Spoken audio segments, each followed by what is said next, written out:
At our December 3rd council meeting, the big debate of the evening was whether or not the city should adopt red light cameras as a tool to reduce T-bone collisions at major intersections caused by vehicles running red lights.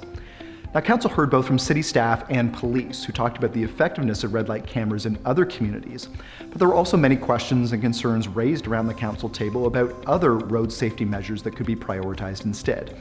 Council also noted the recent announcement of the provincial government that would open up the door for photo radar in school zones. But in the end, after much discussion and debate, council voted to move ahead with red light cameras. The plan will call for cameras to be installed at 10 intersections in Kingston starting in 2022.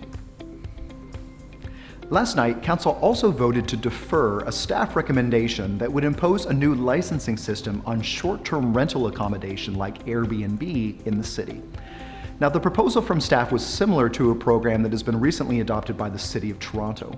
However, there were a number of questions and concerns raised by councillors, with everything with respect to data collection and privacy to understanding the rationale behind certain rules, like only being able to rent out your principal residence and only for a certain number of days per year.